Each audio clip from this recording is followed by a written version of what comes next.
चाहे नहीं। धर्म की क्या परिभाषाएं थी। पिछली कक्षा में हमने ये बात आपको बताई थी कि सीता माँ को वनवास ना प्रजा के कारण हुआ ना तो राम के कारण हुआ।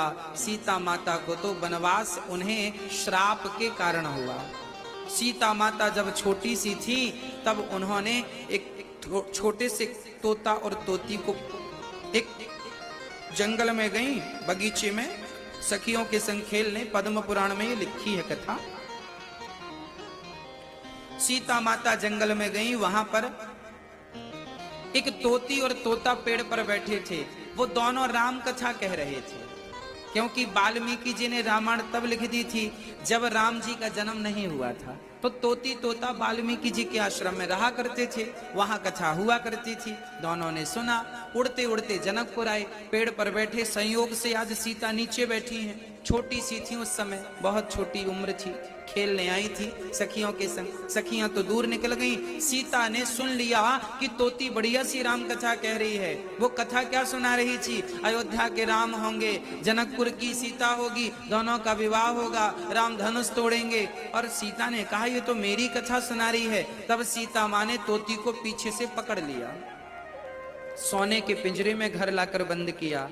तोती बोली सीता मुझे छोड़ दो, सीता मुझे छोड़ दो। मैं उस समय वो तोती गर्भवती थी।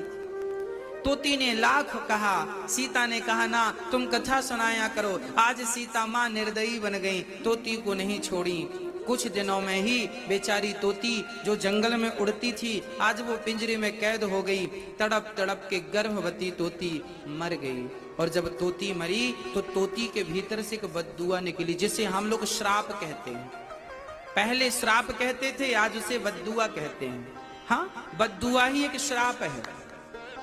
उस तोती के भीतर से एक श्राप निकला, बद्दुआ निकली। सीता देख, तूने मुझे पिंजरे में बंद कर लिया, मुझे अपने पति से दूर कर दिया। मैं गर्भवती हूँ, जब मेरे पति की मुझे ज्यादा जरूरत थी तब तूने दूर किया। जा, मैं तुझे श्राप देती हूँ, जैसे तूने मुझे गर्भावस्था में अपने पति से दूर किया, जब तू गर्भवती होगी तो तेरा पति तुझे अपने से दूर कर देगा।